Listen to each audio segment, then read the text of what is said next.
Hai Sobat Energi, jumpa lagi bersama saya Sabrina di Green Energy Talk, podcastnya Ditjen EBTKE Kementerian ESDM. Sebelum kita mulai nih episode kali ini, kita akan mencoba melihat nih respon dari para Sobat Energi di episode sebelumnya. Nah, kita mau baca ini, ada beberapa komentar dari Sobat Energi. Pertama ada dari @sormin_5012 Min. Nah, ini bilang podcast perdana EBTKE yang sangat menarik dan edukatif.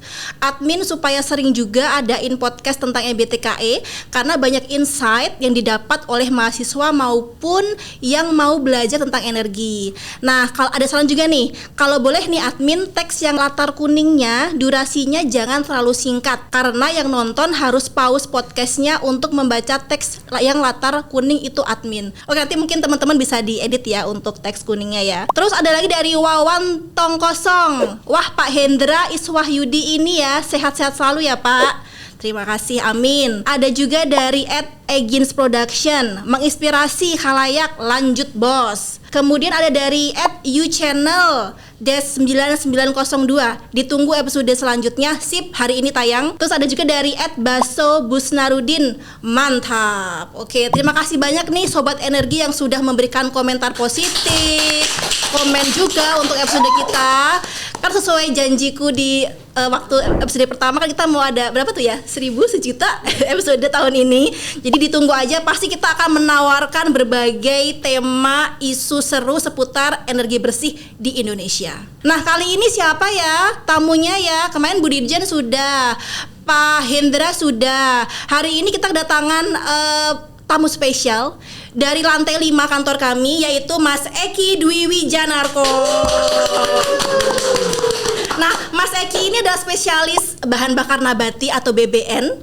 Nah, kita hari ini mau mengupas tuntas, diskusi seru seputar apa sih bahan bakar nabati, khususnya biodiesel ya Mas Eki ya. Nah, ini kan sering banget tuh muncul di berita-berita, di surat kabar, bahkan juga Bu Dirjen, Pak Menteri juga sering banget tuh membicarakan soal biodiesel, bahan bakar nabati. Nah, di episode hari ini kita akan membahas itu secara lengkap. Mungkin durasi 3 jam lah, jadi jangan ngantuk ya kalian ya. Mungkin langsung nih Mas Eki nih, pertanyaan pertama nih. Nah, kan kita tadi sesuai saya sebutkan sudah sering banget ya mendengar biodiesel sebagai salah satu program di EBTKE, transisi energi. Nah, mungkin kira-kira dijelasin secara lebih detail gitu ya, sebenarnya apa sih Mas Eki biodiesel ini dibandingkan dengan energi yang lain? Oke, jadi mungkin yang pertama-tama harus kita tahu adalah biodiesel itu apa sih? Jadi biodiesel itu adalah bahan bakar nabati, salah satu jenis dari bahan bakar nabati. Kan kita selama ini tahu bahan bakar minyak ya. Bahan bakar minyak contohnya seperti bensin, minyak solar gitu-gitu ya.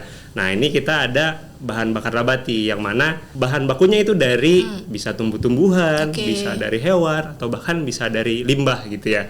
Nah, khusus yang biodiesel ini untuk penggunaannya itu seperti minyak solar. Jadi dia sebagai substitusi minyak solar. Pengganti ya? Pengganti gitu ya. Jadi dia bisa menggantikan minyak solar dari BBM. Yang mana dia bahan bakunya terbarukan nih dari tumbuh-tumbuhan gitu sih, Mbak.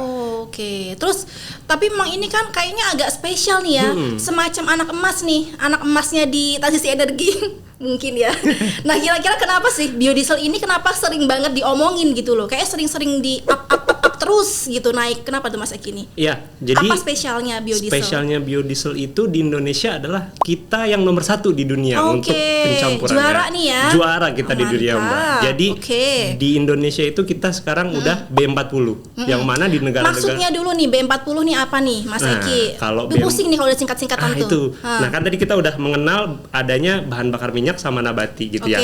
Nah, kalau B40 itu adalah campuran 60% minyak solar yang dari fosil sama 40% dari nabati yang dari tanaman atau tumbuh-tumbuhan gitu ya. Jadi 40 ini nandain persentasenya biodieselnya. 40%. Iya, betul gitu. Jadi Indonesia merupakan salah satu yang advance nih. Jadi di dunia tuh rata-rata baru 10%, 15%, 20% gitu. Nah, di kita Indonesia udah 40% nih. Wah, mantap. Iya, jadi kenapa biodiesel di Indonesia itu sebagai topik yang paling hangat karena kita yang paling advance di dunia. Ya, mungkin ngebayangin kayak emak-emak rapot anaknya tuh paling bagus gitu ya. Nilai 100 atau ranking 1 juga kayak diomongin mulu kan. Kita udah B40 nih gitu ya. Jadi kita makanya kita bangga ya Mas Eki ya dengan sudah mencapai B40 ini. Oke. Terus tadi Mas Eki kan menyebutkan B40 ini dibuat dari tanaman. Betul. Nah, apa aja tuh tanamannya kalau boleh tahu? Kalau dari tanamannya itu tanaman yang mengandung minyak-minyakan. Bisa dari kelapa sawit, terus dari nyamplung, bisa dari kedelai. Tunjuk-tunjukin ya tanamannya. Bisa dari kedelai, bisa dari bunga matahari. Nah, khusus di Indonesia karena kita kaya akan minyak sawit, biodiesel yang kita produksi itu dari kelapa sawit. Betul. Oke, gitu mantap. sih, Mbak. Jadi khusus untuk biodiesel di Indonesia tanamannya yang kita pakai minyak sawit gitu. Kalau boleh tahu nextnya nih, apakah memang biodiesel ini memang hanya bisa pakai tanaman ataukah mungkin nextnya tuh Indonesia ada planning juga nih Mas Eki untuk menggunakan bahan baku non tanaman misalkan, ada nggak yang udah ke sana? Jadi kalau di dunia itu sebenarnya bukan hanya dari tanaman ya, jadi minyak hewani itu juga bisa dipakai sebagai bahan baku untuk biodiesel. Cuman dari skala keekonomian mungkin di Indonesia ini minyak sawit lah yang paling cocok untuk diproduksi sebagai biodiesel gitu sih. Terus kalau boleh tahu nih, ini kan tadi kan kita bilang kan kita nomor 1 nih, B40 juara 1 ya. Terus kira-kira kenapa ya Indonesia tuh kok mengembangkan si biodiesel ini? Kan kita juga kayak akan minyak bumi dong, kayak akan solar ya kalau nggak salah ya. Ini kenapa Indonesia memilih untuk memanfaatkan si B40 ini? Manfaatnya apa sih Mas Eki buat lingkungan, sosial, ekonominya apa kira-kira? Jadi yang manfaat pertama adalah dari sisi ketahanan energi. Ya, jadi selain kita udah punya bahan bakar fosil kan, kita tahu bersama nih untuk bahan bakar fosil kita khususnya dari sisi minyak solar atau bensin selama ini kita masih impor nih. Nah, dengan adanya impor ya, ternyata dengan adanya pencampuran B40 ini kita mengurangi impor sangat signifikan. Bahkan untuk tahun ini mungkin kita tidak akan impor minyak solar lagi gitu mantap. Ya, itu yang pertama.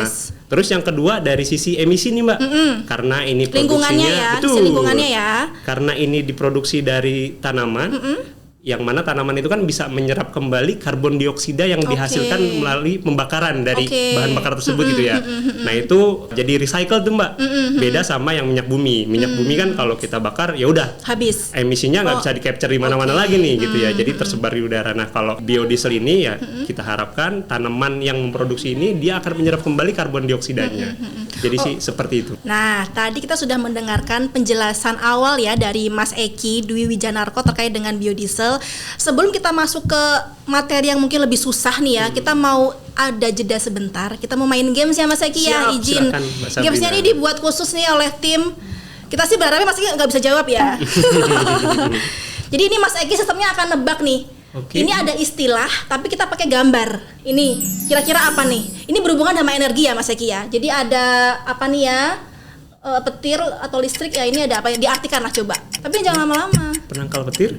Salah. Salah. Itu juga nggak tahu sih jawabannya apa sih.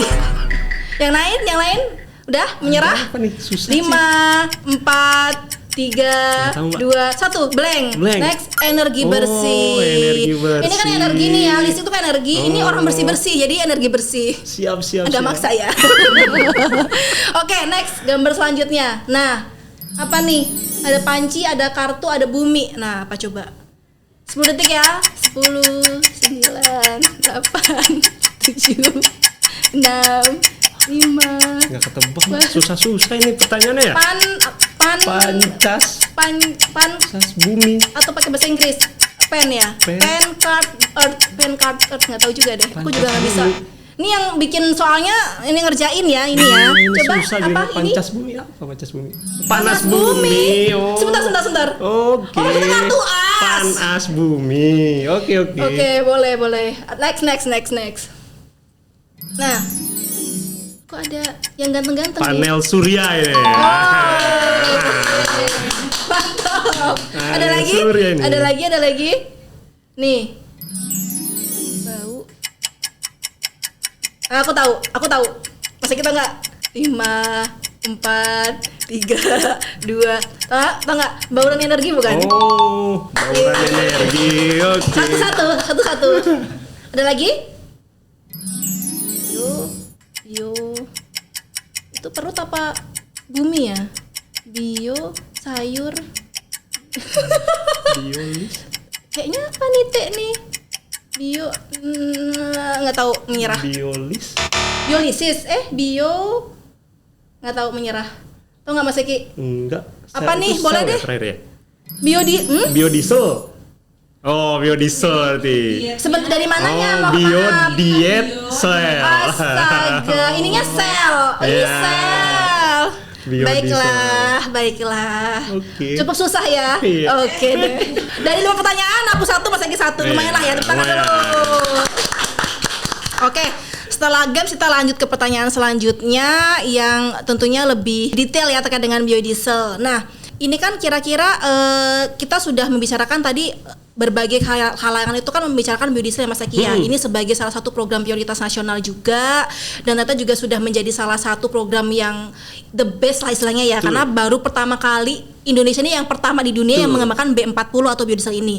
Nah, kira-kira sebagai unit nih Mas Eki, kan Mas Eki di Direktorat Bioenergi. Kira-kira apa ini peran dari Direktorat Bioenergi untuk mengembangkan si biodiesel ini? Kalau peran dari Direktorat Bioenergi yang pertama adalah penyusunan regulasinya. Oke. Nah, terutama regulasi terkait dari mandat untuk penggunaannya berupa campurannya tadi. Jadi kita mandatkan lewat regulasi. Oke. Nah, yang kedua dari sisi investasinya nih.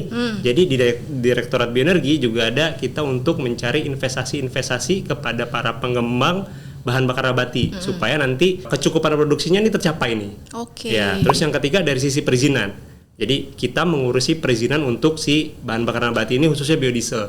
Jadi perizinan di Direktorat Bioenergi udah cukup simpel nih. Oke. Jadi kami harapkan bagi pada investor-investor itu tadi ya sudah gampang nih mengurus izin dari sisi bahan bakar nabatinya. Terus dari sisi pengawasannya. Oke. Baik dari sisi pengawasan volume maupun dari sisi pengawasan kualitasnya nih. Jadi dari teman-teman Direktorat Bioenergi melakukan kegiatan dari penyusunan regulasi maupun sampai dengan pengawasan tadi terhadap realisasi volumenya maupun kualitasnya tuh Mbak. Nah, mungkin selanjutnya siapa aja sih Mas Eki yang bisa mengembangkan biodiesel? Apakah memang tertentu saja nih ataukah memang kita buka nih semuanya boleh untuk mengembangkan biodiesel ini? Ya, sebenarnya kalau dari sisi perizinan semuanya boleh ya Mbak ya, selama dia nanti akan memenuhi aspek syarat-syarat perizinan sesuai ada dengan. banyak nggak sih syaratnya? Syaratnya sih simple aja Mbak, sesuai dengan yang ada di OSS gitu ya. Nanti dari teman-teman bagi yang mau mengembangkan bisa melihat syarat-syaratnya itu ada di OSS gitu ya. Jadi syarat-syaratnya sih simple, yang penting sebelum dia mengajukan perizinan dia tuh udah bisa membangun pabriknya sendiri. Jadi kita siap melakukan perizinan saat pabriknya sudah dibangun dan juga siap produksi untuk komersial. Oke. Tadi kita sudah ngobrol banyak nih ya sama Mas Eki ya, udah nggak kerasa 5 jam setengah. Kita udah diskusi dan kita udah sampai ke sesi penutup nih Mas Eki ini. Nah, mungkin pertanyaan terakhir nih ya. Kan tadi udah dijelaskan tuh dari sisi apa itu biodiesel, manfaatnya apa, peran dari ESDM khususnya Direktorat Bioenergi itu apa. Nah, sekarang kita mau nanya nih, kira-kira peran kita nih, kita berdua termasuk juga mungkin teman-teman Sobat Energi yang masih generasi muda ini, kira-kira bisa membantu apa nih untuk mengembangkan si biodiesel?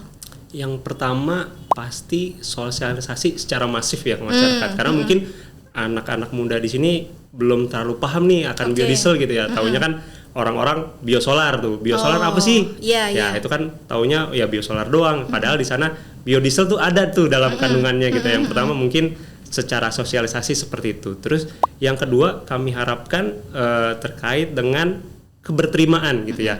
Karena kan kita tahu sendiri nih biodiesel di luar negeri ini karena bahan bakunya dari sawit cukup ada tantangan gitu ya, dan kami harapkan di Indonesia sendiri yang memang penghasil sawit gitu ya dapat memanfaatkan si biodiesel dengan baik dengan kampanye-kampanye yang cukup baik gitu ya untuk khusus penggunaan biodiesel di sisi energinya nih gitu ya, bukan di sisi yang lain gitu.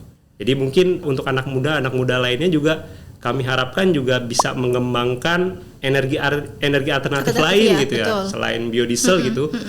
Misalkan dari bahan baku dari sampah atau yang lain-lain gitu ya, bukan hanya dari terbuka lebar ya sebetulnya ya untuk pengembangan biodiesel ya. Ya, karena kita tahu sendiri kan fosil ya lama-lama akan habis gitu. Kita harus mencari sumber-sumber energi baru supaya ini bisa berkelanjutan. Oke. Dan saya juga dengar kayaknya saat ini juga udah mulai banyak ya Mas Eki jurusan-jurusan di kampus itu yang bisa spesifik ke biodiesel nggak sih? Betul. Iya nggak sih kalau nggak salah. Jadi kayaknya juga mungkin buat teman-teman juga nih, mungkin teman-teman SMA ya, junior kita yang mungkin masih bingung, kayaknya nggak mau yang itu tuh mulu, bisa banget tuh. Beberapa kampus sekarang sudah menyediakan jurusan-jurusan khusus untuk bioenergi dan juga mungkin spesifik biodiesel.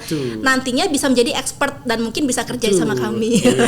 Baik Sobat Energi, kita sudah sampai di penghujung diskusi kita pada podcast hari ini. Terima kasih kepada Mas Eki Dwi Janarko telah menyampaikan informasi seputar biodiesel, dan semoga diskusi kita pada hari ini dapat menambah wawasan untuk Sobat Energi semuanya terkait dengan biodiesel di Indonesia. Sampai jumpa di episode selanjutnya. Terima kasih. Bye-bye. Energi bersih untuk kita semua.